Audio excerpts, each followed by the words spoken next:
Now, I talked about in the previous video that most of the time we do titrations with weak acids, and that's what we're trying to identify. So we're going to talk about those now because your pH calculations are going to be a little bit different for weak acids, and your titration curves are going to look a little bit different. So I have these compared here on the right, a strong acid titration versus a weak acid titration.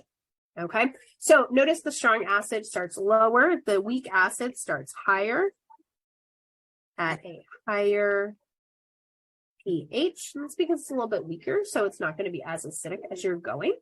Okay, you'll notice you get a little bit more of a slope as we're getting into where the equivalence point is. Now I'm going to mark the equivalence point. So equivalence point is right in the middle of the inflection point, right when it goes whoop, right? So this in the weak acid is where my equivalence point is. Notice, whoa, notice this is not at 7. It's higher than 7. So weak acid titrating with a strong base makes sense. Okay, I will show you why as I write out the equations why it's actually not at 7.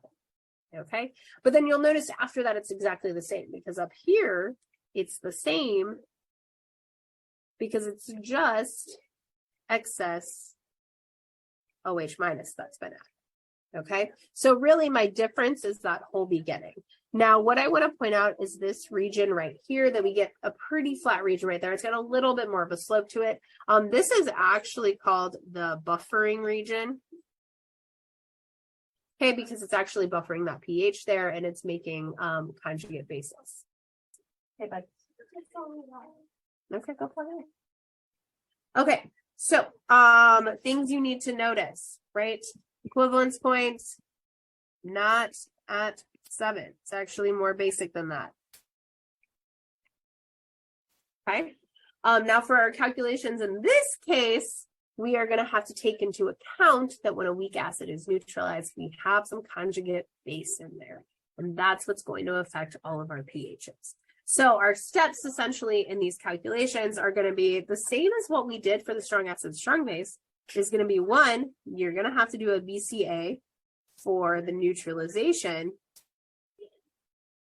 But 2, we're going to have to do, we have some A minus in there now. Every time an HA is neutralized, you have some A minus in there. So we have a weak acid and we have its conjugate base, which technically makes it a buffer. So we can calculate the pH of the buffer, that's why it's called the buffering region, before we hit that equivalence point. So there's going to be 2 parts to all of these ones as well. BCA first always to figure out what's in there after the neutralization happens. Okay, so for example 21, we have pH of a titration using, I'm using 0.1 molar hydroxide again with 25 milliliters of now HF. Okay, so this is a weak acid. So I have to take into account that the pHs are not going to be what I expect them to be. Okay. Now, the equivalence point is still at the same point. Okay. It's still, this is going to neutralize the exact same amount. If I had 25 milliliters of HF, it's going to take 25 milliliters still to reach the equivalence point. This is going to be the equivalence point. It's just that the pH there is not going to be set. Okay, I'll show you why in a minute. I also gave you the Ka here because we need it because we're going to have to calculate pH for a weak acid, conjugate base mix. Okay, so calculations before the equivalence point. I'm going to give you the steps just like I did in the last one. You have to do a BCA for the neutralization.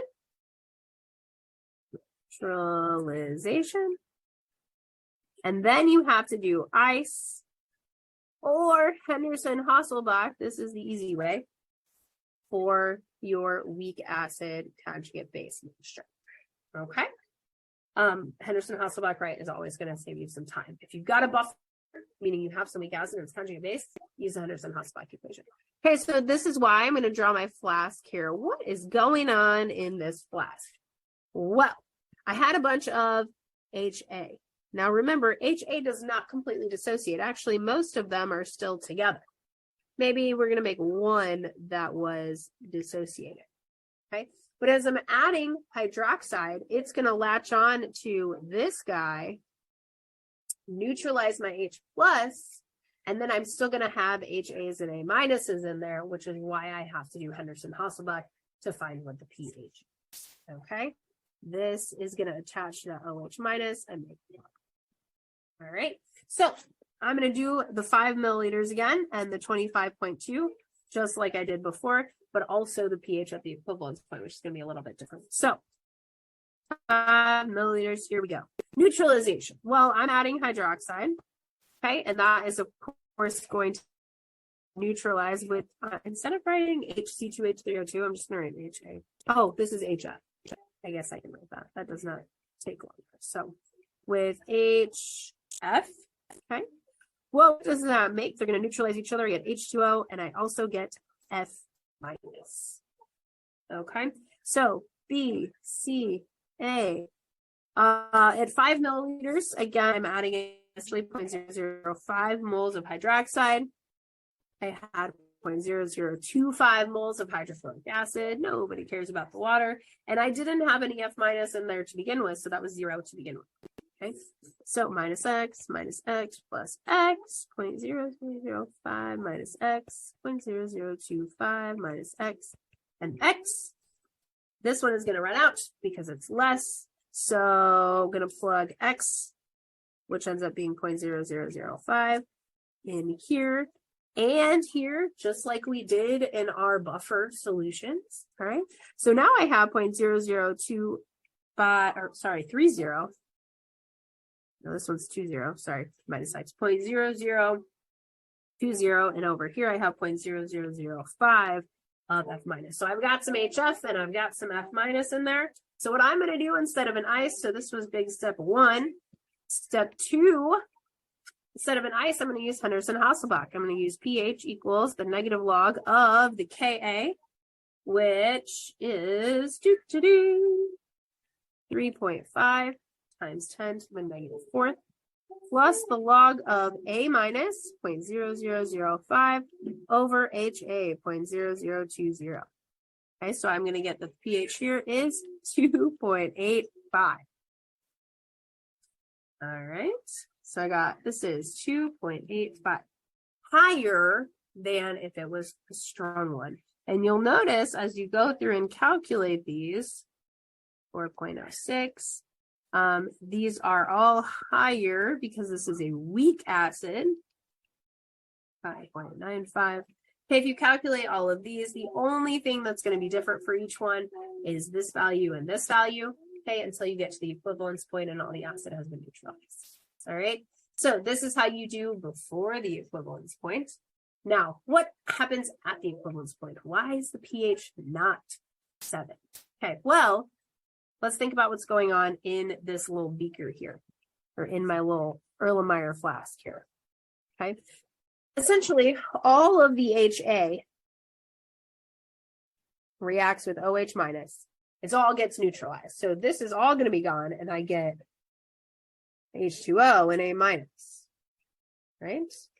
All of my HA is going to be neutralized. All of my OH minus, the equivalence point, they're going to equal each other out, but I'm still going to have A minus floating around in there.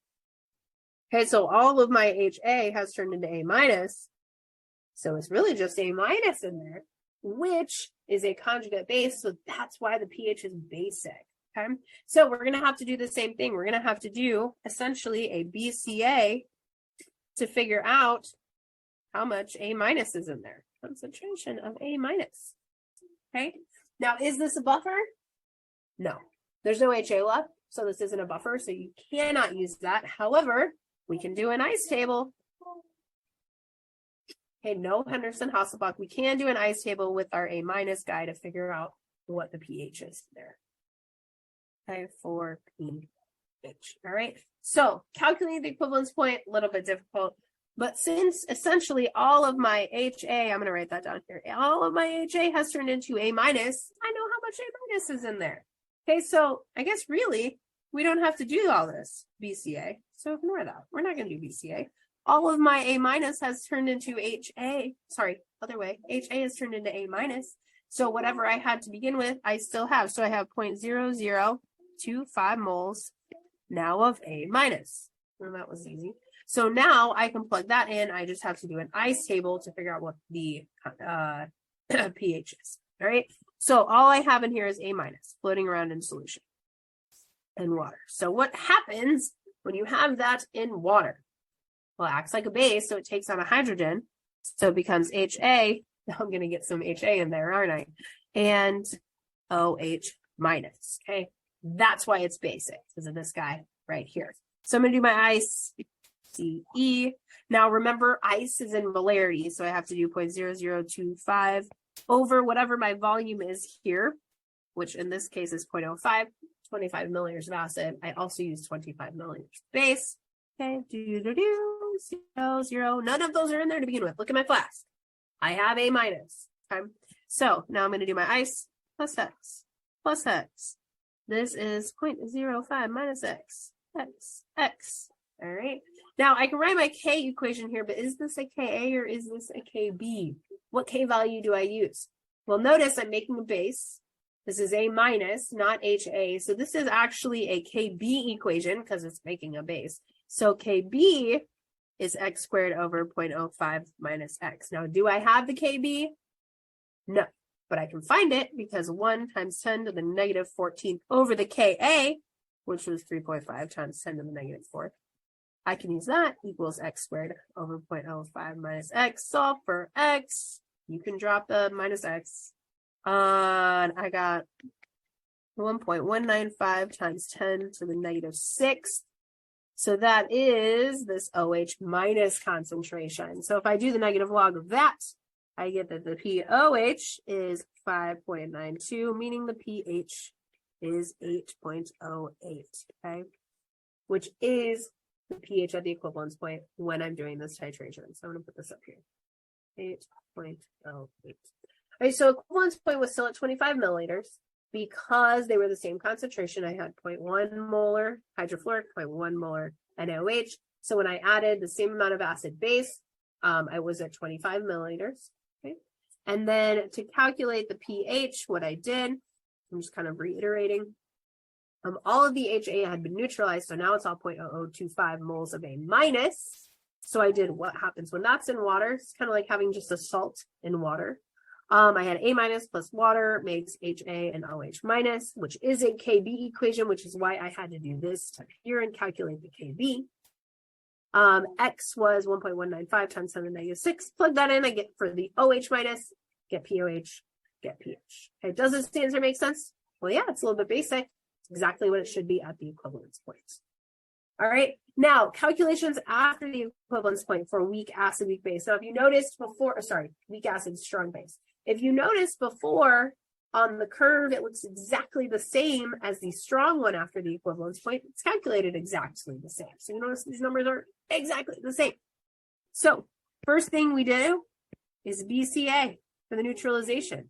We need to figure out how much OH- is left over. So we're going to do BCA for the neutralization to get OH- moles. Okay, and then how do you find the pH? pH from those OH- moles, you turn it into POH to pH. Okay, I'm going to draw my little flask again. Because after the equivalence point, I just have a little bit of OH- floating around in there, excess. That's what affects the pH. All right, so I'm going to do, this is really exactly the same as it was in the strong acid, strong base titration, but you can follow along with me if you want to. Okay, I'm still doing 25.2 milliliters. So, HA with OH-, that's my neutralization, makes H2O, Na-, BCA, 0.0025, 0.00252, that. Minus X, plus X, 0.0025 minus X, minus X, and X. Okay, this one runs out this time, so X is 0.0025. That goes there, that goes there. So I have 0.00002 moles of OH- left over. I also have 0.0025 moles of A-, but since this is strong, so this is essentially a strong base and a conjugate base, this is going to take over anytime you have a strong one and a weak one. So all you have to do is find the pH with this. All right.